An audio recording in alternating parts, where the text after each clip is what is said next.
अस्सलाम वालेकुम दोस्तों, मैं हूं आपका दोस्त अजीम हुसैन जोगी। तो आज हमने पिछली क्लास में हमने देखा था हेडिंग वगैरह H1 से H6 तक और सारी चीज़ें हमने देखी। ठीक है, आप इसका स्क्रीनशॉट लेके इसको पढ़ सकते हैं। उसके अलावा H1 की साइज़ क्या है, H2 का, 3 का और 4 का और 5 का और 6, ये सारी चीज़ें देखी। HTML हेड टाइटल हेड को क्लोज़ किया और बॉडी के अंदर बॉडी टैग को क्लोज़ किया। बॉडी टैग के अंदर हम HTML हेडिंग को यूज़ करते हैं। ठीक है, उसके बाद हमारा अगला जो टारगेट है वो है पैराग्राफ। पैराग्राफ का जो टैग है वो है पी टैग। पी को ओपन करना है और पी को क्लोज करना है। ये ओपन टैग और ये क्लोज टैग। ये ओपन के अंदर ये स्लैश नहीं होती और क्लोज के अंदर ये स्लैश होती है, ये इसकी पहचान है। Paragraph allow to add text to a documents in such a way that it will automatically adjust the end of line to suit the window size of browser in which it is being display. यानी कि कहता कुछ यूँ है कि आप paragraph के अंदर कोई टेक्स्ट लिखते हैं तो वो खुद ब खुद ही एडजस्ट होता जाता है, ऑटोमेटिकली एडजस्ट हो जाता है। अगर वो लाइन ख़त्म होती है या जैसे ये लाइन ख़त्म हो रही है तो खुद ब खुद ही टेक्स्ट इस लाइन पे आ जाता है। फिर ये अगर ये लाइन ख़त्म होगी तो खुद ब खुद ही नीचे आ जाएगा। यानी कि विंडो की सेटिंग, ब्राउज़र की सेटिंग के मुताबिक वो नीचे का नीचे आता जाता है। हमने पैराग्राफ देखा, हेडिंग देखी। हेडिंग के बाद हम पैराग्राफ भी लिख सकते हैं। मिसाल के तौर पर इसकी मिसाल ये है HTML, फिर हेड के टाइटल में अंदर हमने एग्जाम्पल पेज लिखा, फिर हेडिंग 1। ठीक है, हेडिंग 1 लिख के इस टैग को आप कैपिटल भी लिख सकते हैं और स्मॉल पे भी H लिख सकते हैं। फिर इसके अंदर हम कोई अपना पैराग्राफ लिख सकते हैं, यानी कि कोई हेडिंग बनाएंगे उसके नीचे कुछ ना कुछ लिखना पड़ेगा। फिर हेडिंग 2, फिर उसके नीचे पैराग्राफ। हम देखते हैं कि कैसे कोई काम कर सकते हैं। हेडिंग 1 थी, हेडिंग 1 के अंदर हमने क्या किया, अब हेडिंग 1 के अंदर आपने देखा है कि हमारा जो बॉडी के अंदर जो टेक्स्ट होगा वो क्या होगा, रेड होगा। ठीक है, लेकिन हम इसके अंदर इस पैराग्राफ को भी यूज़ कर सकते हैं। P1 लिखने की ज़रूरत नहीं, खाली आप P लिखना है और /P। ठीक है, अब पैराग्राफ के एट्रीब्यूट्स में जो चीज़ें आती हैं वो भी लेफ़्ट राइट सेंटर तक, यानी कि यहाँ तक ही महदूद हैं। तो यहाँ पर मैंने क्या बताया, सेंटर यहाँ पर कर देता हूँ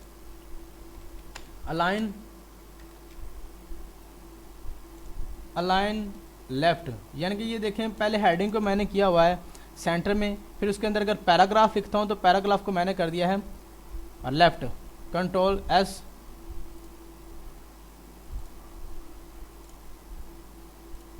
तो ये लेफ़्ट पे आ जाएगा। इसका मतलब ये है हेडिंग तो उन्होंने बड़ी कर दी, लेकिन उसके अंदर जो पैराग्राफ था, इसके अंदर जो टैग था, बात तो उसने उसकी माननी है। ठीक है, यानी कि अगर कोई हम हेडिंग लिखते हैं, हेडिंग के अंदर हमने कोई चीज़ बड़ी लिखनी है, कोई चीज़ छोटी लिखनी है, तो हम वहाँ से उसके साइज़ को, उसके कलरिंग को, उसको एडजस्ट लेफ़्ट राइट भी कर सकते हैं। तो आपको यकीनन पैराग्राफ भी समझ आ चुका होगा।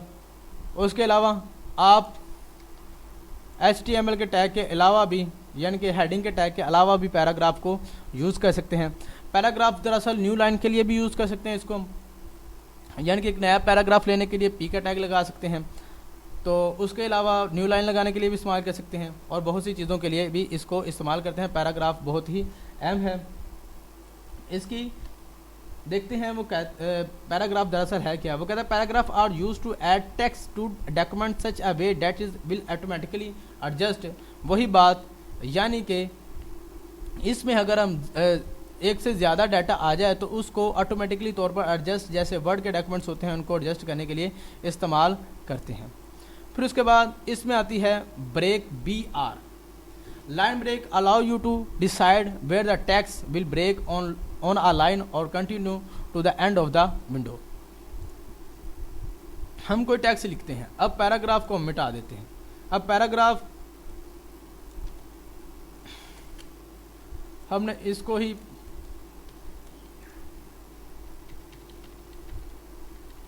5-6 बार कॉपी, 10-12 बार कॉपी कर लिया हमने इसको। ठीक है, ये हमारा टैक्स आ चुका है। अब करते क्या हैं, अब चाहते हैं कि अजीम जोगी वेब मास्टर, यहाँ से पहले आप इसको सिंपल ब्राउज करके देखते हैं कि क्या कहता है, ताकि आप लोगों को समझ आ सके। अब ये देखें सारा जो जितना भी टेक्स्ट था वो क्या हो गया, मिक्सअप हो चुका है। हम चाहते हैं ये मिक्सअप ना हो, तो चाहते हैं कि अजीम जोगी वेब मास्टर जो है वो ऊपर लिखा सबसे आए। तो हम क्या करेंगे, इसको पैराग्राफ की शक्ल देंगे P1, ठीक है। एक तो तरीकाकार ये है, और इसको कर देते हैं अलाइन सेंटर। अब यकीनन आपको समझ आएगी। अब ब्राउज किया, अब ये वाला जो टेक्स्ट है, पहला टेक्स्ट वो तो बाहर लिखा हुआ है पैराग्राफ से बाहर, तो ये क्या लिखा है सेंटर में आ गया, और बाकी उसके नीचे पैराग्राफ यहाँ पर ख़त्म हो गया, ठीक है। यहाँ पर पैराग्राफ ख़त्म होता है तो न्यू पैराग्राफ यहाँ से शुरू हो जाएगा। अब वहाँ पर P1 कहीं पर लिखा हुआ तो वहाँ पर नहीं होगा। अब उसके अलावा आप पैराग्राफ के अलावा भी एक चीज़ को इस्तेमाल कर सकते हैं। वो क्या चीज़ है, एक new tag BR, break line. लेकिन इसमें और उसमें आप फ़र्क देखेंगे कि आप उसमें और इसमें फ़र्क क्या कर सकते हैं। सेव किया, अगली लाइन पर टेक्स्ट को लिखना शुरू कर दिया, ब्रेक BR, ठीक है। वो कहता है क्या, line break allow to decide, वो कहता है ये डिसाइड करता है कि आप जहाँ पर इस टैग को इस्तेमाल कर देंगे वहाँ पर लाइन ब्रेक हो जाएगा और टेक्स्ट जो होगा वो अगली लाइन पर चला जाएगा। BR is an empty elements, इसके अंदर आप कोई भी टैग एट्रीब्यूट्स इस्तेमाल नहीं कर सकते। Meaning it is may contain attribute but it does not contain content. The BR element does not have a closing tag, इसका कोई क्लोजिंग टैग नहीं है। मिसाल के तौर पर हमने बॉडी का टैग यूज़ किया, ठीक है, फिर बॉडी, यहाँ पर बॉडी लिखा और फिर बॉडी को हमने यहाँ पर क्लोज भी करना पड़ा। आप देखें मैंने बस एक बार BR लगाया है और इसको बार बार लगाने की ज़रूरत नहीं है। तो आज हमने देखे पैराग्राफ, BR और कलिंग की जो हेडिंग वगैरह थी उसमें कुछ देखी चीज़ें। तो दोस्तों चैनल को सब्सक्राइब कीजिएगा, वीडियो को लाइक कीजिए। मैं हूँ आपका दोस्त अजीम हसन जोगी, मुझे भी प्रमोट कीजिए, अपने दोस्तों को चैनल सब्सक्राइब करने का कहिए और वीडियो को कोशिश करें कि ऑनलाइन देखें ताकि मुझे भी फ़ायदा पहुँचे। अल्लाह हाफिज़, अस्सलाम वालेकुम।